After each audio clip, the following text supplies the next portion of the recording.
You bought a game and made some copies to sell over the internet. Now U.S. Marshals and the IDSA are standing outside your door. It's a good time to learn a few facts about software piracy.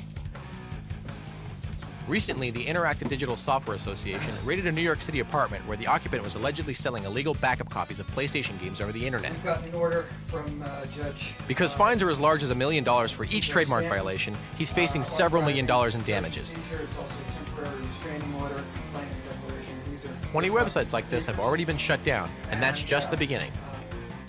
An official of the Interactive Digital Software Association, who wanted to remain anonymous because of her anti-piracy work, explained, "The problem of piracy is growing exponentially every day. Technology is making it easier, but just because it's easier doesn't mean it's any more legal. Making a copy of a PlayStation game without permission is absolutely illegal."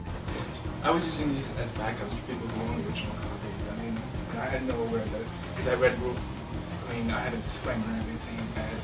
We saw the disclaimer, but the law doesn't work that way. The question of this is a backup copy, that's a net myth. A backup copy that you buy off the internet because you don't want to buy the original is absolutely illegal. few people who make or buy illegal copies think about who's really getting hurt. One group is the developers, gamers like yourself who put in 12 to 16-hour days for a year or two to develop a game at a cost of over $1 million. Marketing that game could add millions more. Because making a game is so expensive, it's risky for developers to take chances. That's how piracy weakens the development community. This year, illegal copies will keep an estimated $3.2 billion in revenue from reaching the people who create and distribute the games. That money would help developers start many more projects, take bigger risks, and experiment with more specialized and unusual games. So who does piracy hurt the most? Ultimately, all gamers and the quality of the video games themselves. Here's how the game community is striking back.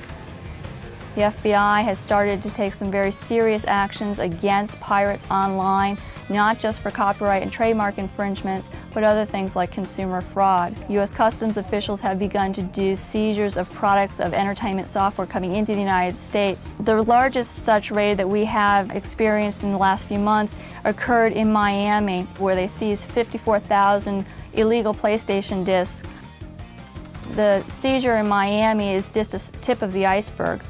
Game developers would like your help in keeping the quality of future games high. They point out that many people who don't feel bad about making and using illegal copies would feel terrible if they had to steal a game from a store. Ironically, it's the same thing.